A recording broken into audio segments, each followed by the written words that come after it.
do Livro dos Médiuns,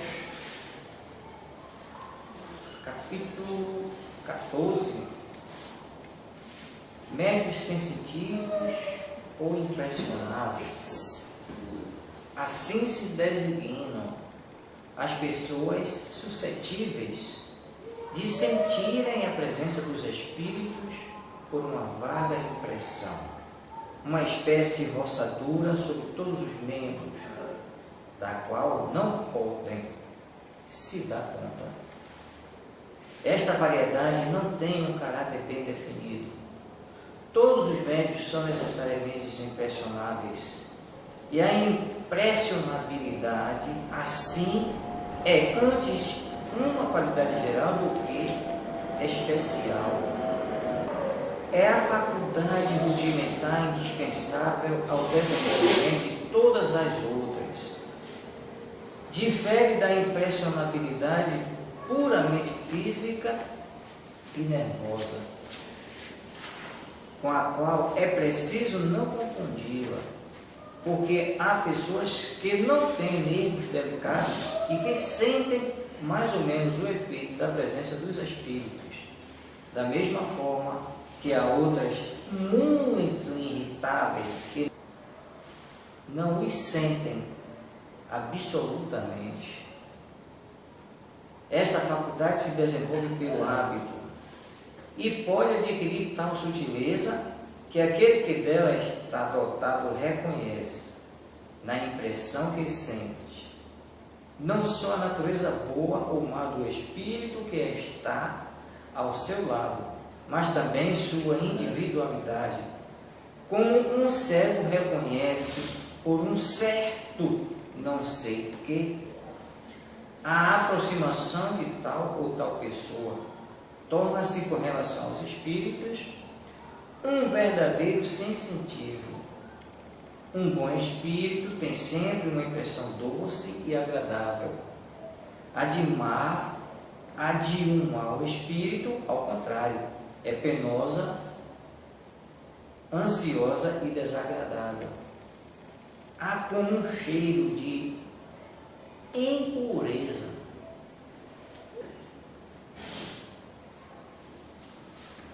Médiuns audientes. Eles ouvem a voz dos espíritos, como dissemos, falando da pneumatofonia. Algumas vezes é uma voz íntima que se faz ouvir no foro interior. De outras vezes é uma voz exterior, clara e distinta, como a de uma pessoa viva. Os médiuns audientes podem assim entrar em conversação com os espíritos. Quando têm o hábito de se comunicar com certos espíritos, se reconhecem imediatamente pelo caráter da voz. Quando não se está por si mesmo dotado desta faculdade, pode-se igualmente se comunicar com um espírito por intermédio de um médium audiente que ocupe a função de intérprete. Esta faculdade é muito agradável quando o médium não ouve senão os bons espíritos, ou somente aqueles que chamam. Mas não ocorre o mesmo quando um mau espírito se obstina junto dele e o faz ouvir a cada minuto as coisas mais desagradáveis e algumas vezes as mais inconvenientes. Será preciso, pois, deles se desembaraçar pelos meios que indicaremos no capítulo da obsessão. Médiuns falantes. Os médiuns audientes, que apenas transmitem o que ouvem, não são, propriamente falando, médiuns falantes. Estes últimos, com muita frequência, não ouvem nada. Neles, o Espírito atua sobre os órgãos da palavra, como atua sobre a mão dos médiuns escreventes.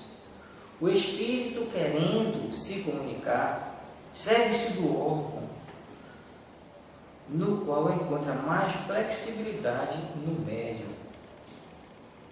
De um empresta a mão, do outro a palavra, de um terceiro o ouvido. O médium falante se exprime geralmente sem ter a consciência do que diz e frequentemente diz coisas completamente fora de suas ideias habituais, de seus conhecimentos e mesmo do alcance da sua inteligência, embora esteja perfeitamente desperto e no estado normal, raramente conserva a lembrança do que disse. Em suma, a palavra é nele um instrumento do qual se serve o espírito e com a qual uma pessoa estranha pode entrar em comunicação, como pode fazer por intermédio do médium audiente. A passividade de um médium falante não é sempre bastante completa. Há os que têm a intuição do que dizem no próprio momento em que comunicam as palavras. Voltaremos sobre esta variedade quando trataremos dos médiuns intuitivos. Médiuns videntes. Os médiuns videntes são dotados da faculdade de ver os espíritos. Há os que gozam dessa faculdade no estado normal, quando estão perfeitamente despertos e dela conservam uma lembrança exata. Outros não a têm senão no estado sonambúlico ou próximo do sonambulismo. Esta faculdade raramente é permanente e é quase sempre o efeito de uma crise momentânea e passageira. Podemos colocar na categoria dos médiuns videntes todas as pessoas dotadas da segunda vista. A possibilidade de ver os espíritos em sonho resulta, sem contradita, de uma espécie de mediunidade, mas não constitui, propriamente falando, os médiuns videntes. Explicamos esses fenômenos no capítulo 6 das manifestações visuais. O médium vidente acredita, vê pelos olhos, como os dotados da segunda vista, mas, na realidade, é a alma quem vê, e essa é a razão pela qual veem tão bem com os olhos fechados, como com os olhos abertos, de onde se segue que um cego pode ver os espíritos como aquele que tem a vista intacta. Haveria sobre este último ponto um estudo interessante a fazer, e seria o de se saber se esta faculdade é mais frequente entre os cegos. Os espíritos que foram cegos nos disseram que, em sua vida, tinham pela alma a percepção de certos objetos e que não estavam mergulhados numa obscuridade negra. É preciso distinguir as aparições acidentais e espontâneas da faculdade propriamente dita de ver os espíritos. As primeiras são frequentes, sobretudo no momento da morte, de pessoas que se amou ou conheceu e que veem advertir que não são mais deste mundo. Há numerosos exemplos de fatos deste gênero, sem falar das visões durante o sono. De outras vezes, são igualmente parentes ou amigos que, embora mortos desde mais ou menos longo tempo, aparecem, seja para advertir de um perigo, seja para dar um conselho ou pedirem um serviço. O serviço de um espírito pode reclamar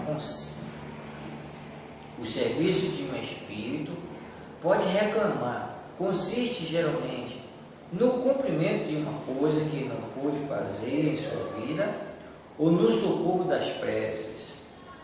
Essas aparições são fatos isolados que têm sempre um caráter individual e pessoal e não constituem uma faculdade propriamente dita. A faculdade consiste na possibilidade, se não permanente, pelo menos muito frequente, de ver qualquer espírito que se apresente, mesmo aqueles que nos são os mais estranhos. É esta faculdade que constitui, propriamente falando, os médiuns falantes. Entre os médiuns videntes, há os que não veem senão os espíritos que se evocam e dos quais podem fazer a descrição com uma minuciosa exatidão. Descrevem nos menores detalhes seus gestos e expressão de sua fisionomia, os traços da face, as vestes e até os sentimentos dos quais parecem animados. Há outros nos quais essa faculdade é ainda mais geral. Veem toda a população espírita, ambiente, e se poderia dizer, vaguear para a sua tarefa. Assistimos uma noite à apresentação da ópera Oberon com um muito bom médium vidente. Havia na sala um número bastante grande de lugares vazios, mas dos quais muitos estavam ocupados por espíritos que tinham o ar de tomar parte no espetáculo. Alguns iam perto de certos espectadores e pareciam escutar sua conversação. Sobre o palco se passava uma outra cena. Por detrás dos atores, vários espíritos de humor jovial se divertiam irremediando-os, imitando seus gestos de um modo grotesco. Outros mais sérios pareciam inspirar os cantores e esforçar-se para lhes dar mais energia. Um deles estava constantemente perto de uma das principais cantoras. Nós o cremos com intenção um pouco levianas, tendo-o chamado. Após a queda da cortina, veio a nós e reprovou com alguma severidade nosso julgamento temerário. Não sou o que pensais, disse ele, sou seu guia e seu espírito protetor. Estou encarregado de dirigi-la. Depois de alguns minutos de uma conversa muito séria, nos deixa dizendo, adeus, ela está em seu camarote. É preciso que eu vá velar sobre ela. Evocamos em seguida o espírito de Eber, o autor da peça, e lhe perguntamos o que pensava da execução da sua obra. Não está muito mal. Não está muito mal, disse ele, mas está débil. Os atores cantam, és tudo. Não há inspiração. Esperai, ajuntou. Vou tentar dar-lhes um pouco de fogo sagrado. Vou tentar dar-lhes um pouco do fogo sagrado. Então, se o viu sobre o palco, planando acima dos atores. Um eflúvio parecia partir dele e se derramar sobre os atores. Nesse momento, houve entre eles uma recrudescência visível de energia. Eis um outro fato que prova a influência que os espíritos exercem sobre os homens com o seu desconhecimento. Estávamos, como naquela noite, em uma representação teatral com um outro médium vidente.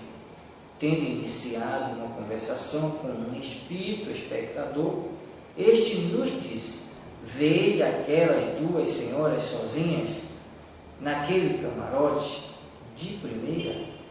Pois bem, desejo muito fazê-las deixar a sala. Dito isso, viu-se que se colocava no camarote em questão e falar com as duas senhoras. De repente, estas que estavam muito atentas ao espetáculo se olham, parecem se consultar, depois se vão e não reaparecem mais. O Espírito nos fez então um gesto cômico para mostrar que havia dito palavras, mas não o veremos mais para lhe pedir mais amplas explicações. Assim é que podemos muitas vezes ser testemunhas do papel que desempenham os espíritos entre os vivos. Observamos-los em diversos lugares de reunião, nos bailes, concertos, sermões, funerais, bodas, etc, etc, etc. E por toda parte os encontramos atiçando as más paixões, soprando a discórdia, excitando as rixas e regozijando-se com as suas proezas. Outros, ao contrário, combatiam essa influência perniciosa, mas não eram, senão raramente, escutados. A faculdade de ver os espíritos, sem dúvida, pode se desenvolver, mas é uma daquelas que convém esperar seu desenvolvimento natural, sem provocá-los, se não se quer se expor a ser joguete da própria imaginação. Quando o germe de uma faculdade existe, ela se manifesta por si mesma. Em princípio, é preciso se contentar com as que Deus nos concedeu, sem procurar o impossível. Porque então, querendo muito ter, arrisca-se a perder o que já se tem. Quando dissemos que os fatos de aparições espontâneas são frequentes, no número 107, não quisemos dizer que sejam muito comuns. Quanto aos médiuns videntes propriamente ditos, são ainda mais raros e há muito para se desconfiar daqueles que pretendem desfrutar dessa faculdade. É prudente não lhe dar fé senão sobre provas positivas. Não falamos mesmo daqueles que se dão a ridícula ilusão dos espíritos glóbulos que descrevemos no número 108, mas dos que pretendem ver os espíritos de um modo racional. Certas pessoas podem, sem dúvida, se enganar de boa fé, mas outras podem também simular essa faculdade por amor próprio ou por interesse. Nesse caso, é preciso particularmente considerar o caráter, a moralidade e a sinceridade habitual, mas é sobretudo nas circunstâncias dos detalhes que se pode encontrar o mais certo controle, porque há os que não podem deixar dúvida como, por exemplo, o retrato de um espírito que o médium não conheceu jamais quando vivo. O fato seguinte é dessa categoria. Uma senhora viúva, cujo marido se comunicava frequentemente com ela, se encontrou um dia com um médium vidente que não o conhecia, nem a sua família. O espírito lhe disse: o médium lhe disse: vejo um espírito perto de vós. Ah, disse a senhora, é sem dúvida meu marido, que não me deixa quase nunca. Não, respondeu o médium, é uma mulher de certa idade. Ela está penteada de uma maneira singular. Tem um bandô branco sobre a fronte. Com essa particularidade e outros detalhes descritos, a senhora reconheceu sua avó, sem qualquer engano, e na qual não pensava absolutamente nesse momento. Se o médium tivesse querido simular a faculdade, lhe seria fácil seguir o pensamento da senhora, enquanto que, do lugar do marido com quem estava preocupada, viu uma senhora com uma particularidade de penteado da qual nada lhe podia dar ideia. Este fato prova uma outra coisa, de que a visão do médium não era o reflexo de nenhum pensamento estranho. V. Número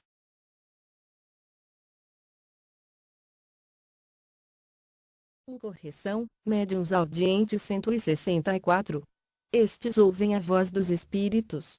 É, como dissemos ao falar da pneumatofonia, algumas vezes uma voz interior, que se faz ouvir no foro íntimo, doutras vezes, é uma voz exterior, clara e distinta, qual a de uma pessoa viva. Os médiuns audientes podem, assim, travar conversação com os espíritos. Quando têm o hábito de se comunicar com determinados espíritos, eles os reconhecem imediatamente pela natureza da voz. Quem não seja dotado desta faculdade pode, igualmente, comunicar com um espírito, se tiver, a auxiliá-lo, um médium audiente, que desempenhe a função de intérprete. Esta faculdade é muito agradável, quando o médium só ouve espíritos bons, ou unicamente aqueles por quem chama. Assim, entretanto, já não é, quando um espírito mau se lhe agarra, fazendo-lhe ouvir a cada instante as coisas mais desagradáveis e não raro as mais inconvenientes.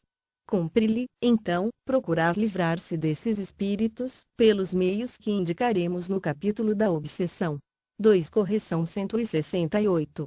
Cumpre distinguir as aparições acidentais e espontâneas da faculdade propriamente dita de ver os espíritos.